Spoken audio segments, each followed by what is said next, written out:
성경 말씀 이사야 7장 14절입니다. 우리 함께 읽겠습니다. 시작. 그러므로 주께서 친히 징조로 너희에게 주실 것이라. 보라, 처녀가 잉태하여 아들을 낳을 것이요 그 이름을 임마누엘이라 하리라. 아멘. 할렐루야. 주님을 찬양합니다. 말씀의 제목이 그 이름을 임마누엘이라 하리라 라는 제목으로 여러분에게 말씀을 드리겠습니다. 성탄 전야제와 또 성가대 아름다운 찬양을 하나님께서 기쁘시게 받는 줄로 믿습니다. 정말 아름다운 찬양입니다. 2000년 전에 높고 높은 보좌를 버리시고 낮고 천한 이 세상으로 오셔서 위대한 구원과 사랑을 베풀어 주신 예수 그리스도께 영광과 존귀와 감사를 드립시다. 참 예수님이 오셔서 우리가 생명을 얻었고 또 예수님이 이 세상에 오셨기 때문에 우리가 그분을 만나서 인생의 목적과 방향을 찾게 되었습니다. 2000년 전에 오신 예수님을 신화나 전설 속의 인물로 보시면 안 됩니다. 그분은 역사 속에 살아계셨고 분명히 초림하셨죠. 그리고 그분은 약속하신 대로 반드시 역사 속에 재림하실 겁니다. 우리 이걸 분명하게 믿어야 돼요.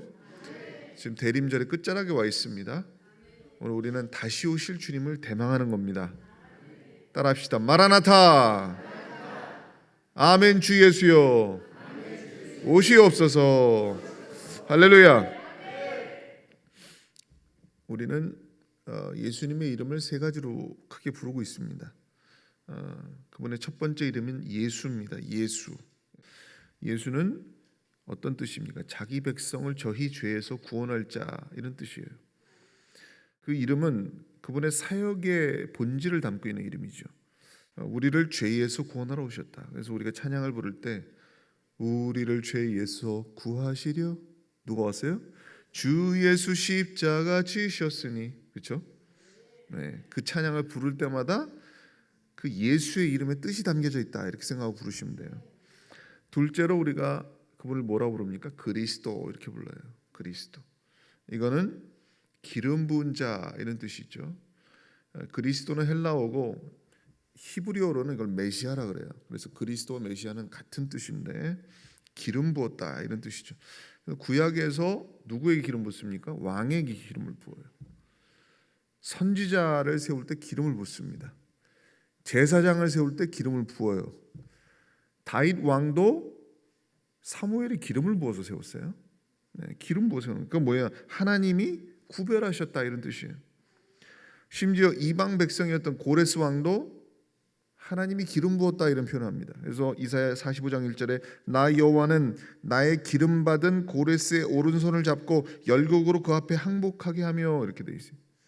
그래서 하나님이 그도 기름 부었다 이런 표현을 쓰는 거죠. 이스라엘 사람들은 역사적으로 누구를 기다렸냐면은 이 메시아를 기다렸는데 보통 인물을 기다리는 게 아니에요. 왜냐하면 그들은 이미 역사 속에서 모세 같은 사람을 경험했거든요. 우리는 대한민국의 우리 역사 보면 거슬러 가면 뭐 예를 들어서 세종대왕, 이순신 같은 그런 인물들을 우리가 추앙하잖아요. 근데 이스라엘 역사 속에는 어떤 인물이 있었어요? 모세라는 인물이 있었어요. 하나님과 친히 대화하고 지팡이를 가지고 막 바다 가르고 막 산이 진동하고 막 불기둥 구름기둥 뭐 그런 역사를 이룬 위대한 선지자, 영도자 모세를 경험했잖아요. 또 엘리야는 보통 사람입니까? 하늘에서 막 불이 내려오게 만들어요. 850명의 거짓 선지자들과 싸워서 이겼잖아요. 그런 선지자들을 경험했던 사람이에요. 그러니까 그들이 최종적으로 이스라엘의 구원을 완성해 줄 메시아를 기다릴 때는 모세와 엘리야의 버금가거나 그 이상의 인물을 기다리는 겁니다. 그런 분이 오셔야 된다 갈망하는 거죠. 그래서 다윗 왕의 영광, 솔로몬 시대의 영광을 재현해 주길 바라는 겁니다. 그런데 어떻게 됐습니까? 그들의 염원과는 반대로 나라가 망하네요. 성전을 멋있게 지어놨더니 그 성전이 다 짓밟히고 헐리네요. 이스라엘 백성은 높아질 줄 알았더니 포로로 끌려가네요. 이런 일이 막 벌어지죠. 그 결과 어떻게 됩니까? 그들의 메시아에 대한 갈망은 더 강해지죠. 하나님 언제까지입니까? 언제까지 기다려야 됩니까? 곧 오소서 임마누엘. 이러면서 그들은 기다린 거예요. 근데 하지만 포로기 이후에 그들이 포로 생활을 하고 이제 돌아왔는데, 그리고 나서 쭉 이렇게 그들이 살아가면서 하도 메시아가 더디 오니까 희망이 보이질 않아. 그러니까 어떻게 되냐? 그들의 메시아 상이 왜곡되기 시작해요. 변질이 됩니다. 그리고 하도 이 지상에서 하도 이방 세력에게 짓밟혔잖아요. 너무 서러움을 당하잖아요. 너무 처참하잖아요. 자기 민족의 꼬라지가. 그러니까 이 사람들이 메시아를 바라보는 게 처음엔 순수하게 바라보다가 점점 그 메시아상이 왜곡이 되는 거예요. 그래서 어떻게 되느냐? 메시아가 오기만 해봐라. 이분이 나타나면은 저 페르시아 놈들, 저 바벨론 놈들, 저 로마 놈들 다 물리쳐주고 저놈들 다 그냥 불구덩이에 집어넣을 거야. 군대를 일으킬 거야. 그분은 저놈들 다 도륙해버릴 거야. 그리고 이제 우리는 천하를 호령하게 될 거야. 예루살렘을 거점으로 해서 그분이 왕이 되셔가지고 우리를 다스려 주실 거야. 그리고 천하 만국이 우리에게 공물을 바칠 거야. 그런 세상이 올 거야. 이런 걸 기대한 거예요. 그런데 정작 예수님이 오시니까 어떤 상황이 벌어집니까? 예수님이 오셔가지고 그분은 마구간에 와요. 짐승의 밥통에 누워 있어요. 누군 고관 대작을 찾아가는 게 아니에요. 왕궁의 헤롯하고 상대하는 게 아니에요. 그분은 죄인들, 세리, 창녀들, 그리고 정말 그 사람들에게 천대받는 사람을 찾아다니 백성들의 병을 고쳐줍니다. 죽은 자를 살려요. 5,000명을 떡 5개와 물고기 2마리로 다 먹여줍니다. 이분은 물 위를 아스팔트 도로 걷듯이 막 걸어버려요. 그분 말 한마디에 폭풍이 잠잠해집니다. 나사로야 나오라니까 죽은 자가 막 벌떡벌떡 일어나서 나와요. 이 성전을 헐어라! 그러면 내가 3일 만에 일으키겠다. 막 이런 권세 있는 말씀 막 쏟아내요. 그분의 입에서 나오는 말이 너무너무 진리야. 사두개인 바리새인들 다 작살이 나는 거예요. 그분 앞에서. 왜? 천국의 언어를 구사하시니까, 하늘의 언어를 말하시니까 다 나가자빠지는 거지. 그러니 백성들이, 민중이 동요를 하기 시작해요. 어떻게 되겠어요? 급기야 예수님이 예루살렘에 들어오신다는 소식을 듣고 백성들이 뭘 흔들었어요? 중년나무가지 흔들었잖아요. 왕으로 오시는 이유. 왜? 왕을 환영하는 거예요. 그분이 메시아라고 생각을 하는 겁니다. 그리고 흔들었던 거예요. 기대가 만빵이었지. 그런데 예수님은 그들의 세속적인 열망과는 반대로 한마디로 일갈해 버립니다. 내 나라는 이 세상에 속한 것이 아니다. 그분은 땅의 것이 아니라 하늘의 것을 가져왔거든요. 눈에 보이는 가치가 아니라 눈에 보이지 않는 거, 썩을 것이 아니라 썩지 아니할 영원한 가치를 우리에게 주셨거든요. 눈에 보이지 않는 가치를 가져오니까 사람들이 못 보지. 진짜를 갖고 왔는데 그분은. 그리고 로마의 일체 저항을 안 해요. 마치 도살장에 끌려가는 제단 위에 올려진 양이 소리도 안 지르고 그냥 순하게 앉아있듯이 예수님도 어린 양 제물이 되셔야 했기 때문에 로마의 압제에 아무런 저항도 하지 아니하고, 그 억울한 그 상황, 침 뱉고 돌 던지고 그런 상황에서도 일체 저항을 안 하시고 그냥 끌려가네. 결국은 누가 죽여요? 대중이 죽인 거예요. 좀 전에 종려나무 흔들었던 그들이 죽인 겁니다. 바라바를 풀어주랴, 예수를 풀어주라. 바라바 풀어주십시오. 저 예수 십자가에 못 박아 주십시오. 누가 그랬어요? 백성들이 그랬어요. 왜? 메시아의 모습이 이게 아니야. 자기들이 기대했던 게 아니야. 실망한 거죠. 당신은 우리가 기다렸던 그 사람이 아니야. 당신은 우리의 왕이 아니야. 우리는 당신 같은 왕 필요 없어. 배신감을 느끼는 거지.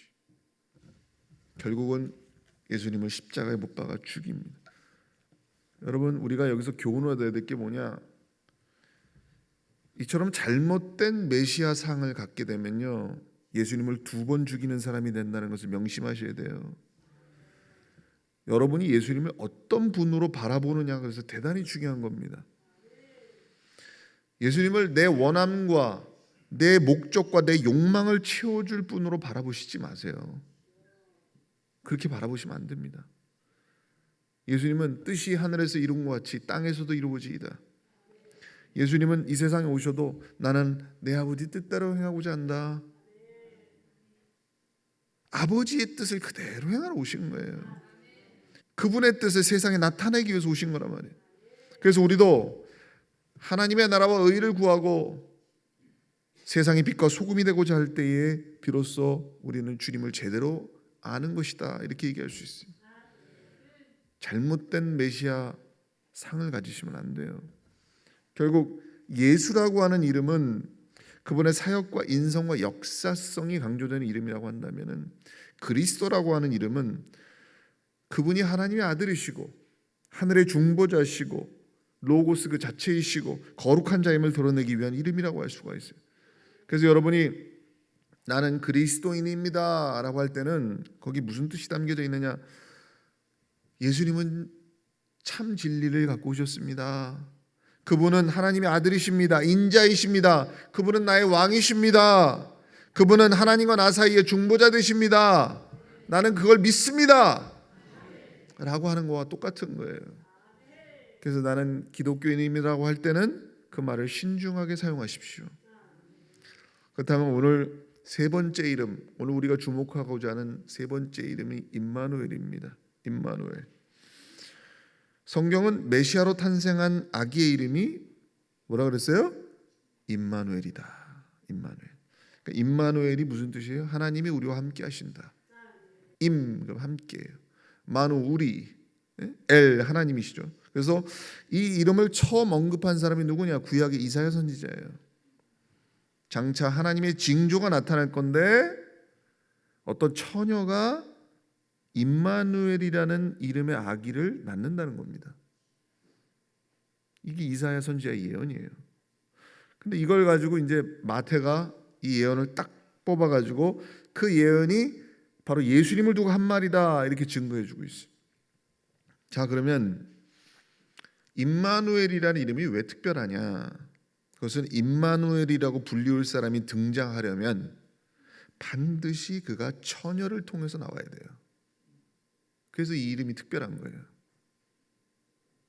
오늘 본문에 나오잖아요. 이사야 7장 14절에 그러므로 주께서 친히 징조로 너에게 주실 것이다.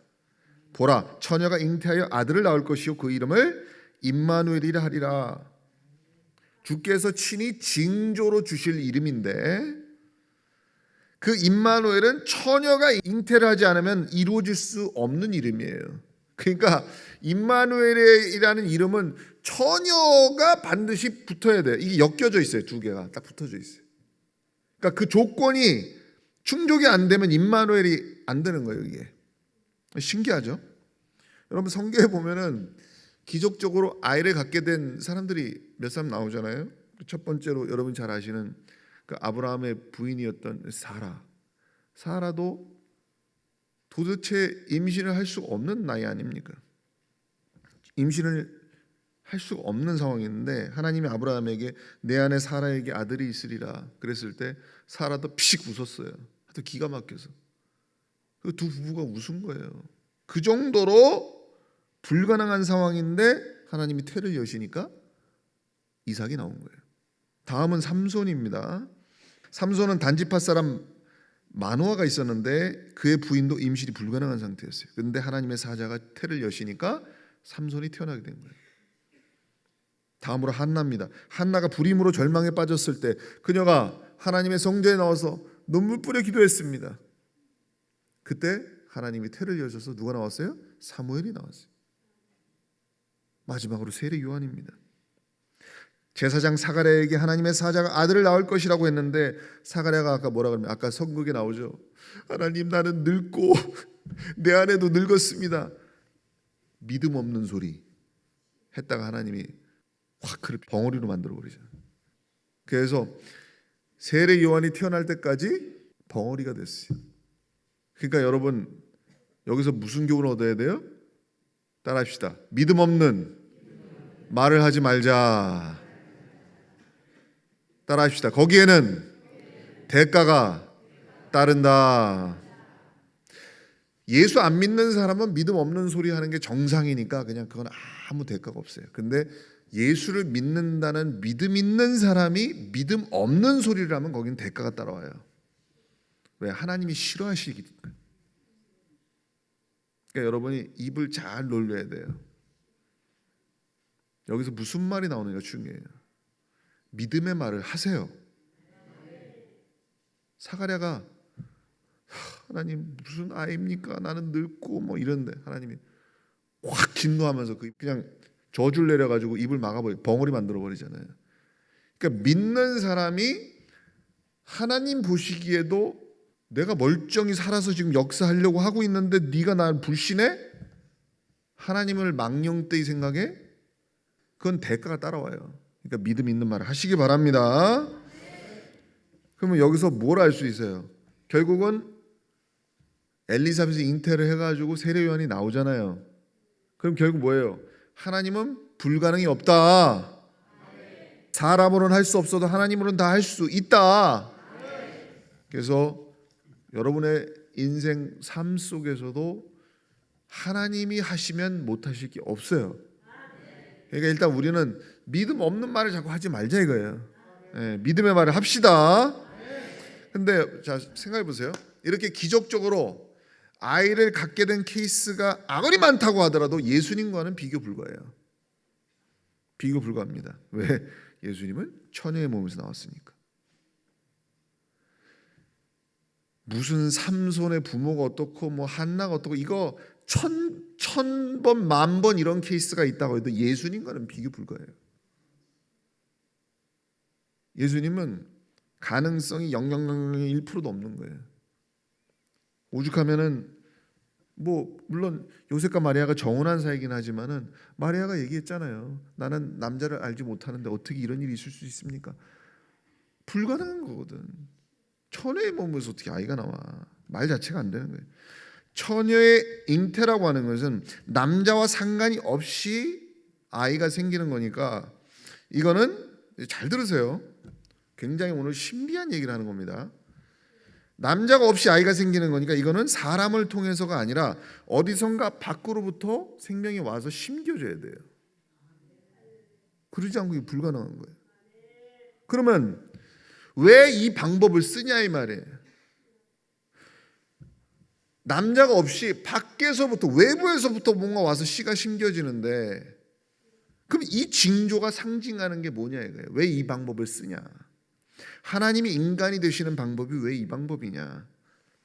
이거는 저의 해석인데 한번 들어보세요. 이거는 세상을 바꿔버릴 만한 근본적인 변화, 다시 말해서 세상을 리셋할 만한 변화를 가져오게 될 징조임을 알 수 있는 거예요. 리셋이라는 건 컴퓨터를 리셋하면 껐다 키는 거 아니에요. 완전히 새롭게 재시작을 하는 거거든요. 그러니까 이거 저의 해석인데 처녀의 잉태라고 하는 것은 시계를 태초로 되돌리는 거예요. 왜냐? 처녀 잉태는 남자와 여자가 함께 생명을 만드는 게 아니라 하나님께로부터 하늘로서 오는 생명을 말하는 것이니까. 그러니까 여러분이 제가 시계를 태초로 다시 되돌린다는 것은 최초의 인간이었던 아담도 누가 낳은 게 아닙니다. 아담을 누가 낳았어요?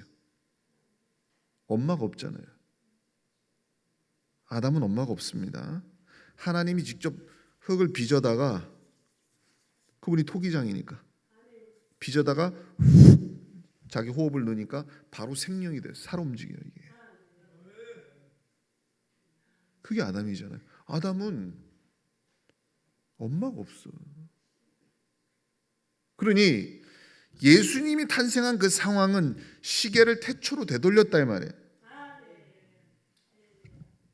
우리 분명히 알아야 돼요. 인간 생명의 시작은 남자와 여자가 잉태한 게 아니고, 인간의 생명의 시작은 남자와 여자가 잉태한 게 아니고 첫 시작이 하나님의 호흡에서 나왔어요. 저와 여러분의 생명, 그 첫 호흡의 시작은 하나님께 있음을 기억해야 됩니다. 그래서 우리가 피조물이 되는 거예요. 우리가 피조물이에요. 그래서 따라서 동정녀 탄생이라고 하는 것은 하나님이 아니면 불가능한 무엇인가를 보여주는 거예요. 하나님의 직접적 개입과 성령의 강림이 있지 않고는 볼 수가 없는 현상이에요, 이게. 그래서 마리아는 그 자궁과 탯줄만 빌려요, 하나님이. 그래서 오직 성령으로부터, 외부에서 하늘로부터 완전한 생명이 주어진 거죠. 그래서 마리아의 몸을 통해서 뭐가 공급돼요? 산소와 피가 공급되겠죠. 영양이 마리아를 통해서 공급이 되겠죠. 그러나 그 씨는 본래 어디서 왔어요? 성령으로부터 왔기 때문에 인간의 육신의 몸은 취하지만 마리아의 죄성에는 영향을 받지 않아요. 마리아의 죄성을 받으면 안 되죠. 예수님은 죄가 없이 태어나야 되니까. 마리아는 그냥 평범한 인간일 뿐이고 그 자궁과 태만 빌리는 거예요, 하나님이. 그래서 성경은 뭐라고 증거합니까? 그는 근본 하나님의 본체시나, 이렇게 얘기를 해요. 예수님 원래 하나님의 본체예요. 그 본체가 그대로 인간이 돼서 오는 거예요. 그래서 요한복음 1장 18절에 본래 하나님을 본 사람이 없으되 아버지 품속에 있는 독생하신 하나님이 나타내셨느니라. 아버지 품속에 있는 독생하신 하나님이에요. 독생하신 하나님이 누구예요? 예수예요. 그분이 우리에게 나타나셨다. 이게 바로 성육신의 인카네이션의 신비죠. 예수님은 하나님이시면서 동시에 완전한 인간이 되셨다. 이걸 너무 분석하려고 하지 마세요. 수많은 인간들이 이걸 분석하려다가 실패할 수밖에 없죠. 왜? 과학적으로 논리적으로 해석이 안 되니까. 왜? 이건 신의 영역에 있는 거니까. 그래서 마리아가 잉태할 때 천사가 이렇게 얘기를 해요. 성령이 내게 임하시고 지극히 높으신 이의 능력이 너를 덮으시리니. 지극히 높으신 이의 능력이 너를 덮는다. 덮는다는 건 에피스키아죠. 이건 뭐냐면 드리우다, 초자연적 힘이 그를 포위한다는 뜻이에요. 초자연적인 힘이 마리아를 포위하는 거예요. 감싸는 거지. 그리고 그 안에서 벌어지는 현상은 우리가 알 길은 없어. 왜? 하나님이 직접 하셨기 때문에. 미가서 5장 2절에 베들레헴 에브라다야 너는 유다 족속 중에 작을지라도 이스라엘을 다스릴 자가 내게서 내게로 나올 것이라. 그의 근본은 상고의 태초에니라. 그렇습니다. 그의 근본은 상고의 태초에 있습니다. 아까 제가 처녀의 잉태는 뭐의 징조라 그랬어요? 리셋의 징조라 했어요. 리셋. 이전 것은 지나갔으니 보라 새 것이 되었도다. 그리스도 안에서 우리는 새로운 피조물이 되었다. 그 말을 할 수 있는 게 바로 예수님은 리셋하러 오셨기 때문에 그래요. 그 말이 무슨 말이냐? 예수님이 둘째 아담으로 오셨다 이 말이에요. 둘째 아담으로 오셨다. 그래서 고린도전서 15장 45절에 기록된 바 첫사람 아담은 산 영이 되었다함과 같이 마지막 아담은 살려주는 영이 되었나니 그러나 먼저는 신령한 자가 아니요 육 있는 자요 그 다음에 신령한 자니라. 첫사람은 땅에서 났으니 흙에 속한 자이거니와 둘째 사람은 어디서 났어요? 하늘에서 나셨느니라. 여기서 마지막 아담이 등장했어요. 그분이 아담으로 오셔야 되니까, 둘째 아담, 마지막 아담으로 오셔야 되니까 시기가 태초로 돌아가는 거지. 남자와 여자 사이에 나오면 안 되는 거예요. 그분은 리셋하러 오신 거니까. 하늘로부터 오셔야 되니까. 그래서 분명히 나오잖아요.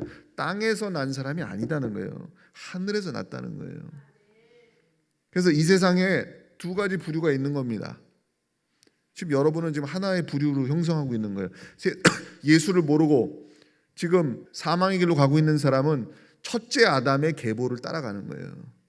낳고 그 계보를 따라가는 거예요. 나는 첫째 아담으로의 길을 따라갈 거야. 그러면서 그 계보를 밟고 있는 그 족보에 속해 있는 거예요. 근데 우리는 그 족보에서 끊어진 거예요. 둘째 아담이 저 하늘에서 와서 새로운 계보를 시작해. 그래서 우리 유대인도 아닌데 우리는 예수를 믿고 예수가 내 구주가 됐어. 예수의 생명이 우리 안에 들어와 있단 말이에요. 그래서 우리는 하늘의 족보를 따라가요. 하늘의 계보를 따라가. 그래서 우리는 하늘의 백성이요, 하나님 자녀가 된 거예요. 할렐루야. 이 세상의 피가 아니라 예수의 피가 여러분에게 생명이 되었단 말이에요. 아시겠어요? 그러니 여러분, 예수님이 하늘로부터 온 분이 믿으십니까? 여러분, 이걸 다 알고 보면은 여기 밑에 이 베들레헴 마구간의 이 장면이 새로워 보일 겁니다. 놀라워 보일 겁니다. 이야, 이거 우리가 이런 복을 받았나? 이런 축복을 받았나? 예수님의 탄생이 이런 기적이었나? 그 선물을 받은 여러분들 정말 행복한 사람들인데 지금 행복한 표정들이 아니시네. 행복한 사람들입니다. 깨달으시길 바랍니다.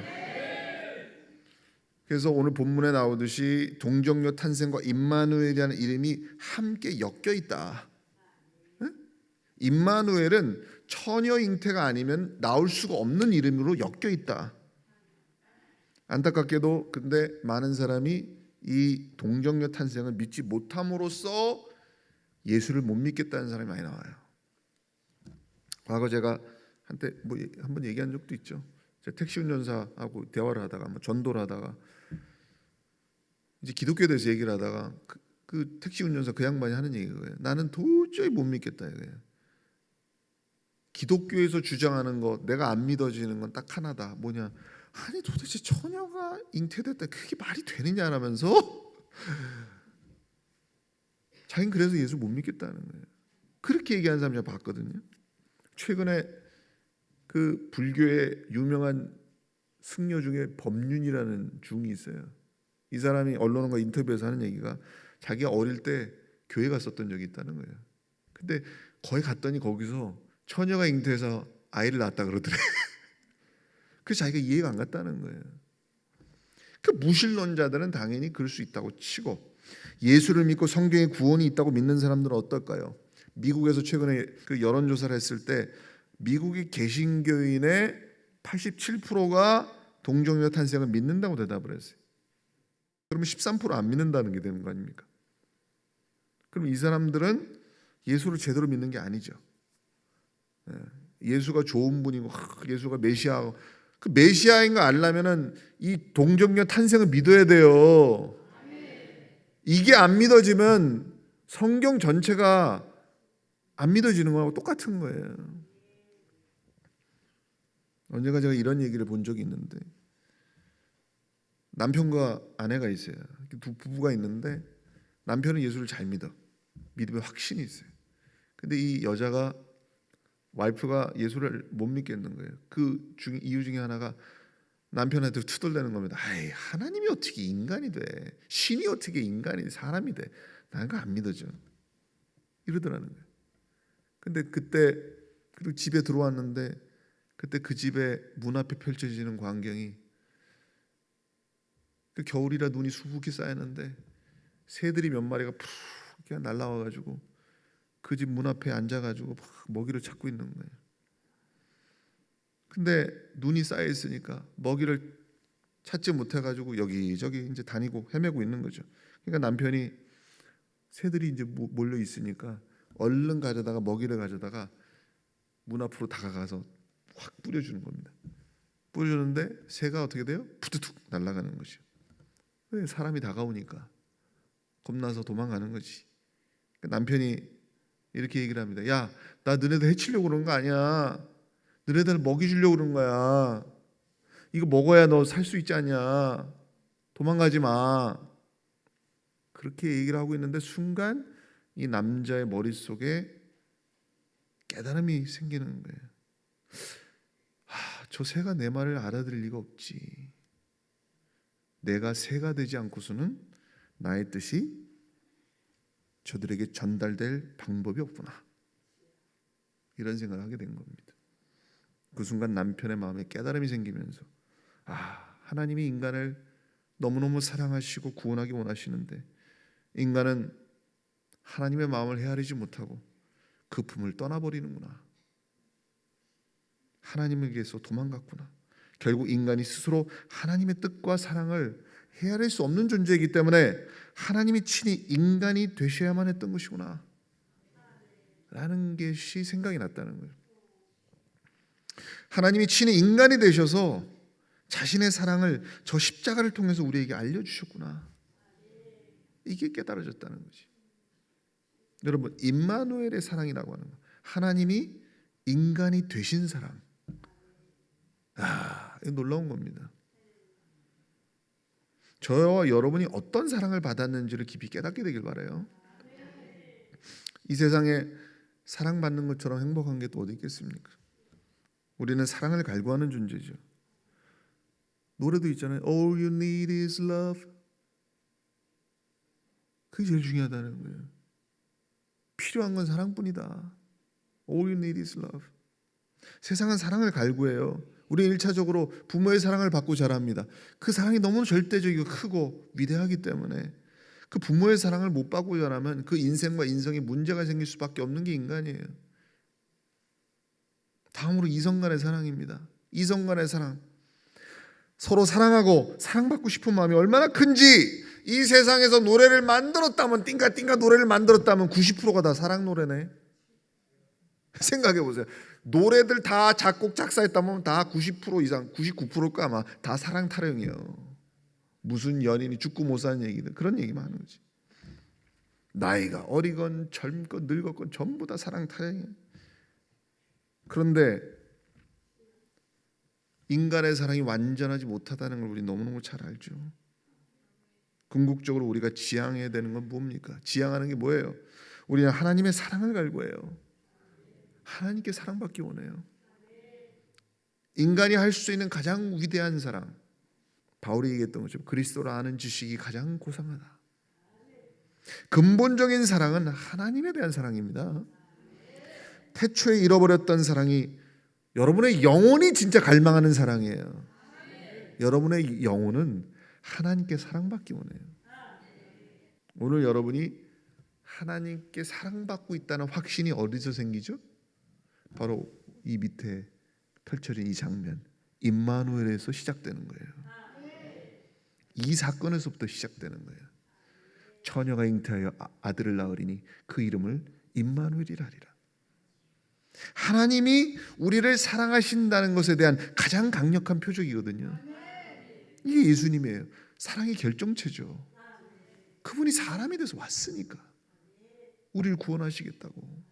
하나님이 세상을 이처럼 사랑하사 독생자를 주셨으니 이는 저를 믿는 자마다 멸망치 않고 영생을 얻게 하려 하심이라. 여러분, 구약을 생각해 보세요. 우리가 감히 하나님 앞에 가까이 갑니까? 못 가요. 가까이 가면 죽어요. 하나님을 바라봐요? 못 봐요. 근데 예수님이 지금 여러분 안에 들어와 계시잖아요. 이 감격을 여러분 어떻게 표현합니까? 내가 예수님 안에 있고 예수님이 내 안에 있다는 이 놀라운 사실만으로 우리는 행복감을 느껴야 돼요. 할렐루야.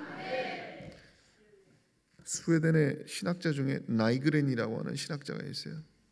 그 사람이 쓴 책 중에 아가페와 에로스라는 책이 있는데 참 그 좋은 인사이트를 많이 주는 책입니다.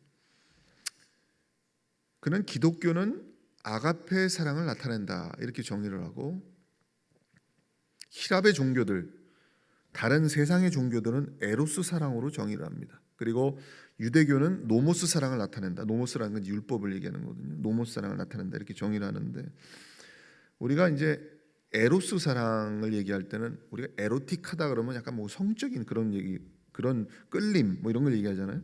그러니까 에로스는 육체적 끌림에서 나오는 탐욕적인 사랑을 우리가 에로스 사랑이라고 해요. 그러니까 소유하지 못한 것을 소유하려고는 욕구와 갈망과 노력이거든요. 그게 에로스 사랑이에요. 따라서 세상 종교의 특징은, 기독교 말고 세상 종교의 특징은 에로스적 욕구라고 이 신학자는 얘기합니다. 그러니까 인간이 신적인 차원에 이르려고 노력하는 것을 에로스 사랑에 비유하는 거죠. 그러니까 에로스 사랑은 자기 중심적 사랑이에요. 왜냐? 무엇을 소유하려고 하는 욕망에서 비롯되는 사랑이니까. 그게 이 세상 모든 종교의 속성이라는 거예요. 근데 사실 우리 인간 편에서 하나님께 도달하는 길은 존재하지 않아요. 그 길은 여러분 아시잖아요. 에덴 동산이 불곰으로 막혔잖아요. 처음부터 막힌 거예요. 인간 편에서 하나님께 도달하는 길은 존재하지 않아. 그래서 세상 종교는 구원을 줄 수가 없어요. 뭔가 소유하려고 하는 에로스 종교에서는 희망이 없는 겁니다. 근데 하지만 기독교는 에로스 사랑이 아니죠. 아가페 사랑이죠. 신의 사랑이니까. 아가페 사랑은 뭐냐?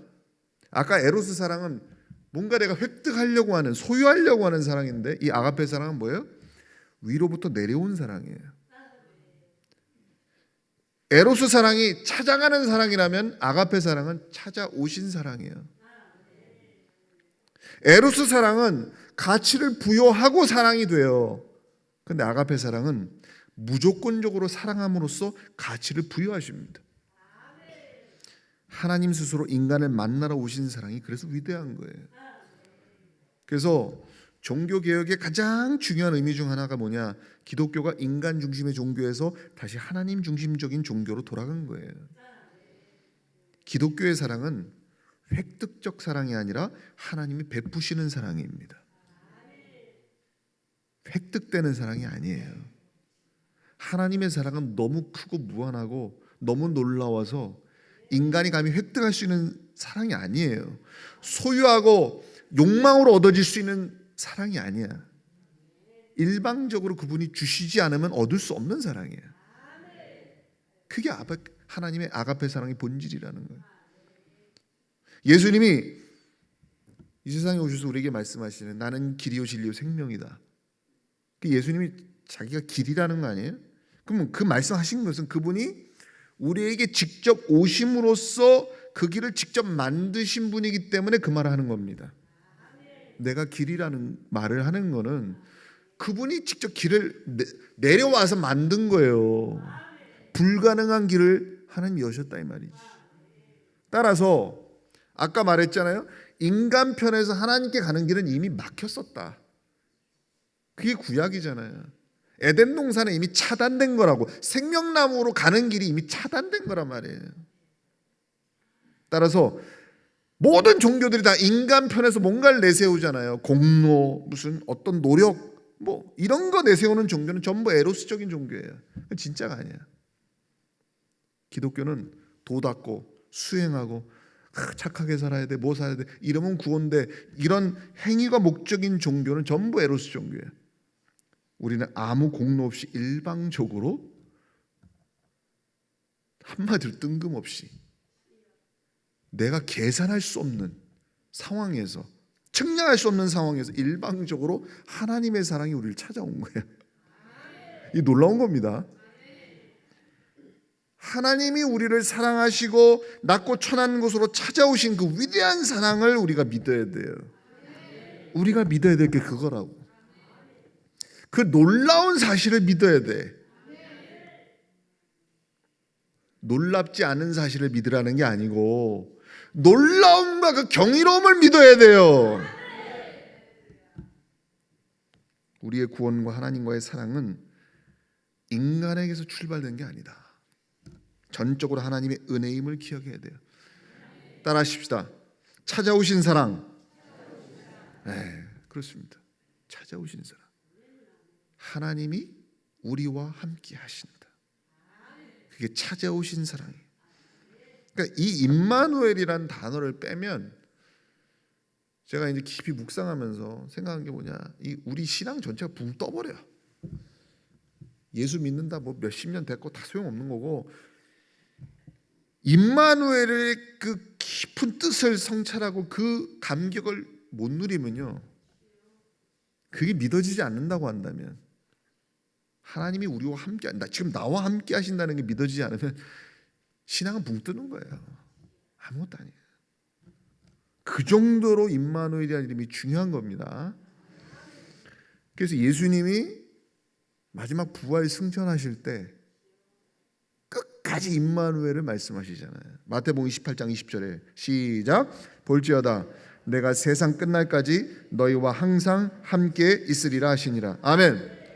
여기도 임마누엘이 나오죠. 볼지어다 내가 세상 끝날까지 너희와 함께 한다 그러잖아요. 끝까지 임마누엘 되고자 하시는 주님. 예수님의 재림도 뭐예요? 너희는 마음에 염려하고 근심하지 말라는 거 아니에요? 내가 처소를 예비하면 다시 너희를 데리러 온다는 거 아닙니까?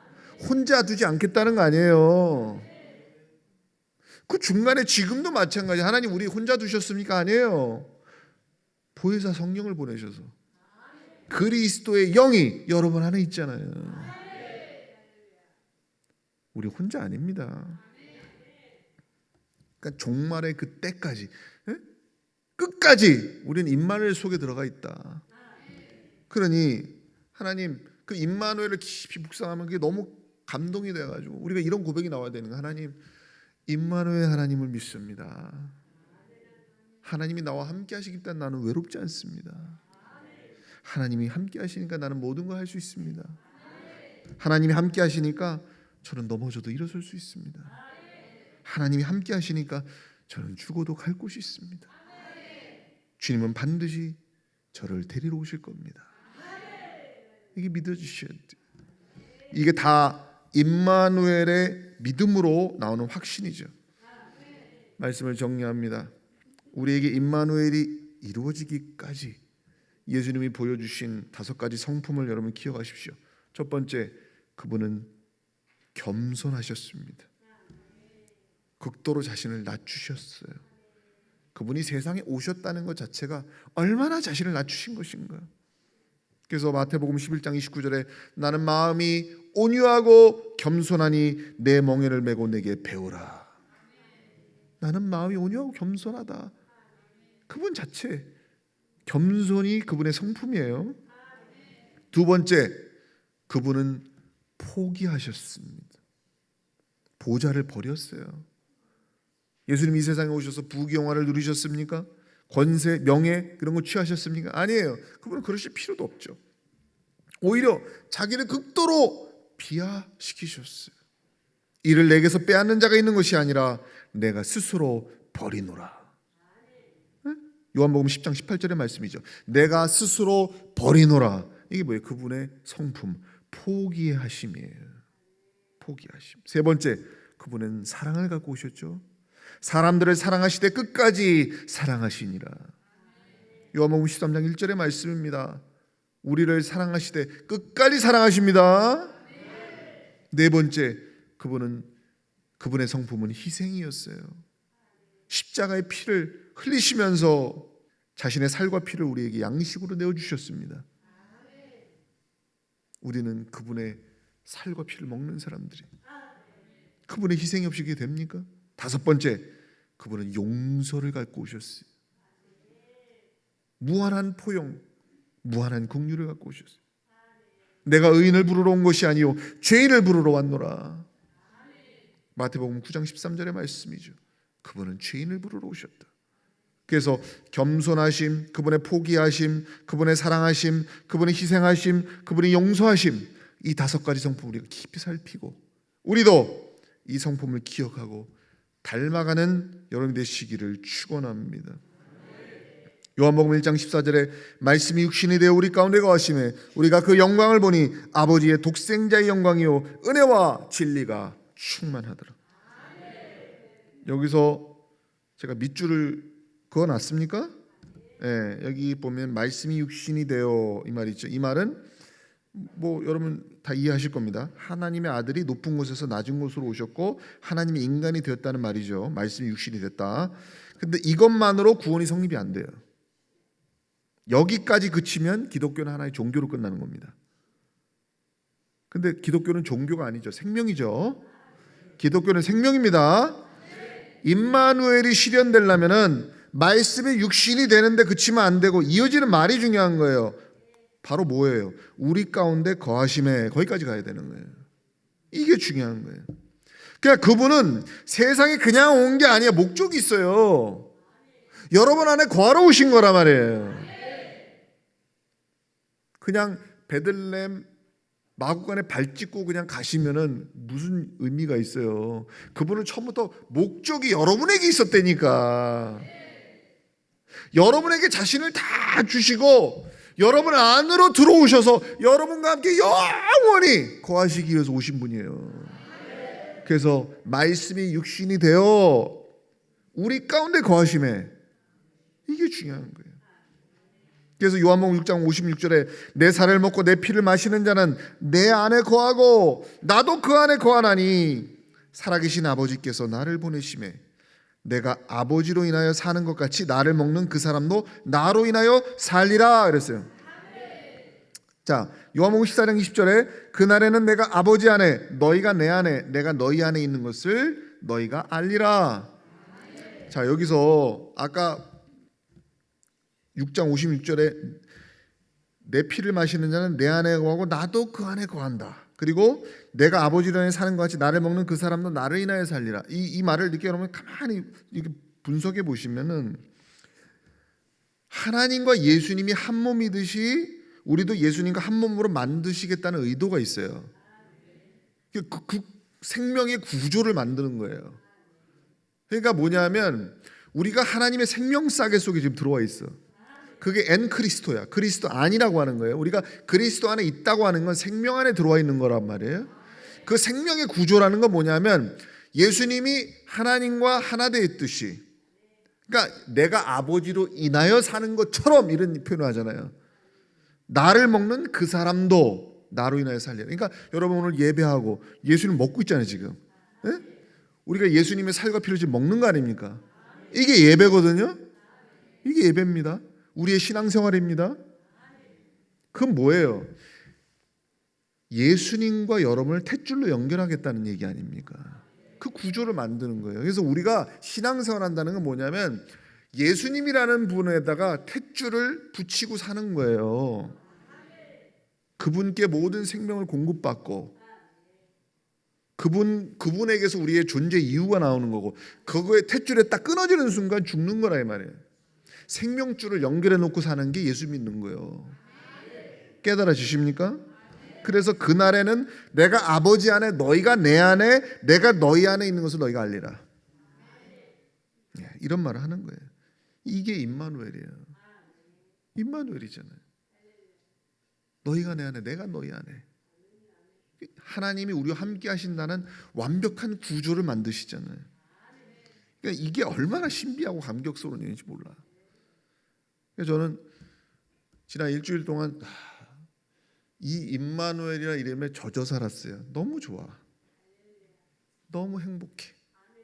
너무 감사해. 너무 놀라워. 너무 신비해. 오늘 여러분이 하늘의 탯줄과 연결된 것을 믿으십니까? 네, 여러분 정말 예수님과 우리와 하나 된 삶, 예수님이 내 구주가 된 삶은 이렇게 복되고 귀한 것입니다.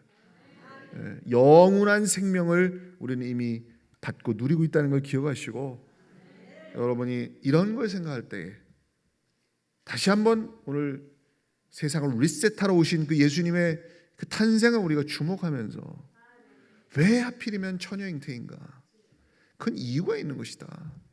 이유가 있는 것이다. 그분은 마지막 아담이 되셔야 했기 때문에 그렇게 나오신 거예요. 그래서 오늘 우리가 그 위대한 그 인류사적인 이 이벤트, 이 크리스마스, 예수님의 탄생을 우리가 다시 조명하면서 예수 그리스도 임마누엘 이 이름의 위대함을 다시 한번 기억하면서 오늘 성탄절을 뜻깊게 보내신 여러분 되시길 주의 이름으로 축원을 드립니다. 기도하겠습니다.